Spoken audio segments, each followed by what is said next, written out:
पहले तो मैं ये स्पष्ट करना चाहता हूं कि तरह तरह की खबरें फैलाई जा रही हैं कि भाई आंदोलन समाप्त हो गया जैसे कि कहा जा रहा है। सवाल ये है कि आंदोलन एज इट इज जारी है, वो चल रहा है। दोनों बॉर्डर के उत्ते लगातार किसानों दी ट्रॉलीज आ रही हैं। ये आंदोलन समाप्त हो गया, आंदोलन स्थगित हो गया, आंदोलन खत्म हो गया, ऐसा कुछ नहीं है। जैसे हरियाणा के अलग अलग जगहों पर के ऊपर आंदोलन जारी है। सभी सम्मान के योग हमारे पत्रकार दोस्तों, आप सबका इस बात के लिए धन्यवाद कि आप हमारे इस आंदोलन को पूरे जोर शोर से हमारे पूरे वर्ल्ड के अंदर इस बात को ले जाने का प्रयास कर रहे हो। आप सबका फिर से धन्यवाद करते हुए हम अपनी बात शुरू करेंगे कि देखिए, जो नेशनल मीडिया की ओर से, पहले तो मैं ये स्पष्ट करना चाहता हूं कि तरह तरह की खबरें फैलाई जा रही हैं कि भाई आंदोलन समाप्त हो गया जैसे कि कहा जा रहा है। सवाल ये है कि आंदोलन एज इट इज जारी है, वो चल रहा है। दोनों बॉर्डर के उत्ते लगातार किसानों दी ट्रॉलीज आ रही हैं। किसी तरह की जब तक कोई हमारी मांग सरकार मानती नहीं, तब तक आंदोलन स्थगित करने की कोई सवाल ही नहीं उठता। एक तो मैं ये बात क्लियर करना चाहता था, सभी देश विदेश के अंदर बैठे हमारे किसान भाई इस बात को थोड़ा ध्यान से सुन लें कि जो कई तरह के मीडिया के साथ के जरिए ये गलत अफवाहें फैलाई जा रही हैं कि आंदोलन समाप्त हो गया, आंदोलन स्थगित हो गया, आंदोलन खत्म हो गया, ऐसा कुछ नहीं है। दोनों बॉर्डरों के, शंभू बॉर्डर और खनौरी बॉर्डर के ऊपर आंदोलन उसी तरह जारी है। इससे बढ़कर और भी जगहों पर आंदोलन जारी है, जैसे हरियाणा के अलग अलग जगहों पर के ऊपर आंदोलन जारी है। अगर सरकार ऐसी अफवाहें फैलाती है तो उनसे ये पूछो कि हरियाणा के अंदर आपने जो इमरजेंसी जैसा या कर्फ्यू जैसा माहौल बना रखा है, वो क्यों बना रखा है? उनको छोड़े, एक बार लोगों को पता चल जाएगा कि आंदोलन हो रहा है या नहीं हो रहा। पूरा देश उबल रहा है, हरियाणा इस आंदोलन के साथ जुड़ रहा है।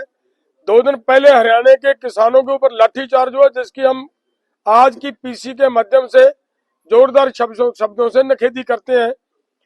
और दूसरी बात, आज का जो प्रोग्राम था वो ये था कि कल पीसी में, परसों पीसी में 2 दिन पहले से ये बात चल रही थी कि हम 25 को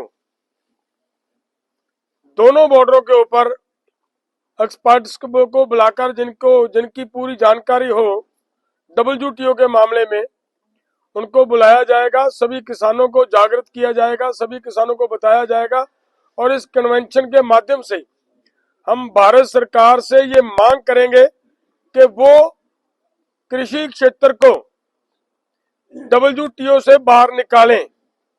ये मांग हम नहीं करते, पहले से यही हमारे जो सत्ता में बैठे लोग हैं, भाजपा खुद यही मांग करती रही है।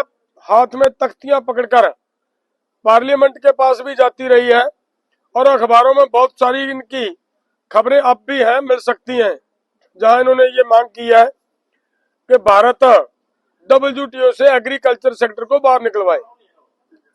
तो वही हमारी आज की जो कन्वेंशन जो हुई है दोनों बॉर्डरों के ऊपर, उनका एक पर्पज मेन यही था कि हमारी बात सरकार के माध्यम से हम WTO के अंदर ले जाना चाह रहे हैं। आज का दिन क्यों चुना गया?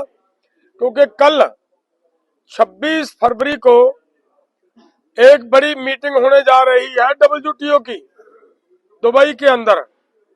वो जो मीटिंग होने जा रही है, उस मीटिंग से पहले हम हमारी सरकार को ये मैसेज देना चाह रहे थे और वो आज मैसेज दिया है।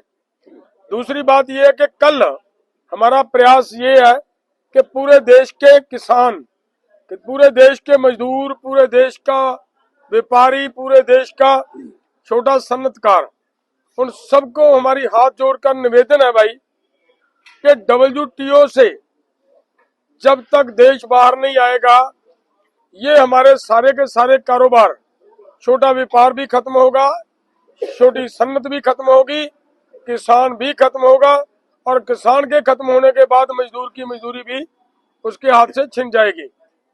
इसके लिए हमारा ये है कि कल का जो दिन तय किया गया 26 फरवरी का, पूरे देश के अंदर अलग अलग गांव में, अलग अलग जिलों में, अलग अलग ब्लॉक स्तर पर WTO और उसके साथ कारपोरेट्स और भारत सरकार, इन तीनों का कलेक्टिवली एक बड़ा पुतला बनाकर जगह जगह पर जलाए जाएंगे। वो मैं आप सबको निवेदन करना चाह रहा हूँ आपके इस माध्यम से, किसान भाइयों को, मजदूरों को, दुकानदारों और सनतकारों को, कि इसके लिए आप सब मैदान में आए और इसको पूरे जोर शोर से उठाएं ताकि भारत WTO से बाहर आए। ये हमारा आज का जो प्रोग्राम था कल के लिए वो है। और आगे 27 को हमारी बैठक होगी, 28 को फिर हमारी नेशनल लेवल की बैठकें होंगी, 27 को भी नेशनल लेवल की बैठक होगी, दोनों फोरमों की अलग अलग। और उसके बाद 28 को फिर दोनों फोरम में आपस में बैठकर चर्चा करेंगे कि आंदोलन की आगे की रणनीति क्या होनी चाहिए। ये हमारा आज का था।